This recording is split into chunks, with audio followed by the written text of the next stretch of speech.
When I grew up in Kentucky, and during my formative years, everything was segregated. That included the schools, for much of that time, restaurants, movie theaters, and other public accommodations. And I lived through the civil rights struggle of the 60s, and I saw the powerful difference that law made in changing lives, righting injustices, and allowing African Americans to have a better life. If we don't continue that struggle today, then we will not eliminate the barriers that still exist. There is implicit bias, there are hidden barriers, and we must be dedicated to the eradication of implicit bias and hidden barriers so that all persons who wish to work in either the legal profession or other fields will have a fair chance to realize their dreams. In 2006, a group of Denver attorneys recognized a big problem. Our profession has been slower to embrace diversity and inclusiveness than perhaps others. And it's a big deal.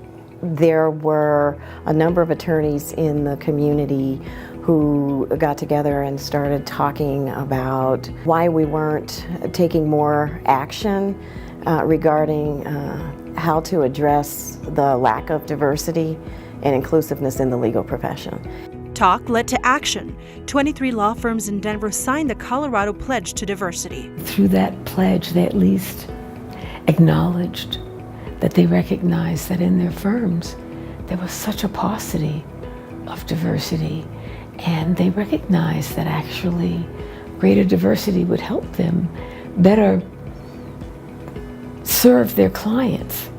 The pledge was a start. I thought to myself, what would happen if we formed a Dean's Diversity Council here in Colorado, where the two law deans, who are among the most respected leaders in the legal community, called the legal community together, called everyone together to focus on these issues. The deans at University of Denver and Colorado University Law Schools embraced the idea. Those two deans got together with some of the leaders of the law firms and the legal profession, and they created this nonprofit, the Center for Legal Inclusiveness.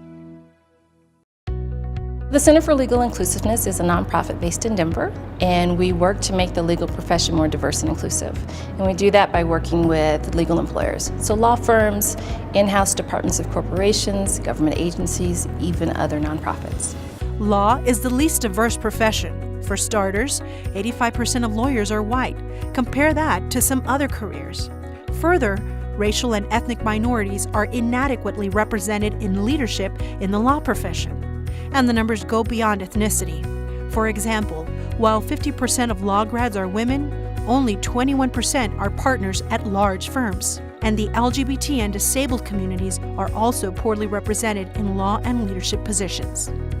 You can't just go out there and say, okay, we're going to increase the number of students that go to college, that then go to law school, that then become attorneys. It also deals with educating those in the workforce to recognize the importance of why having a diverse and inclusive legal profession is critical to their success.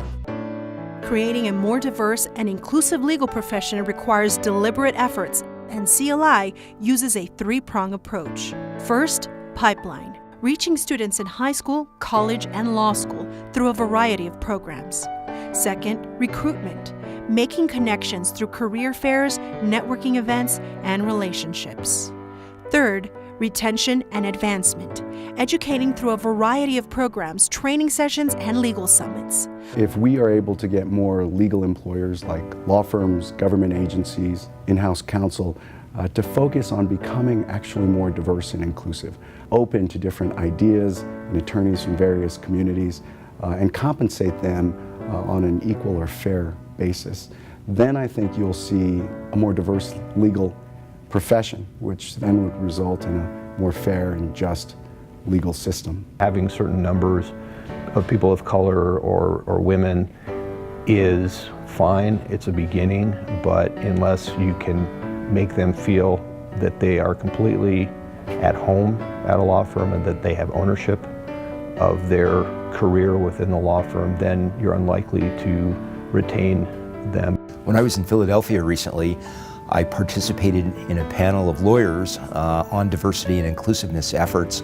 and spoke about what's happening in the Denver legal community and inside my company, Molson Coors.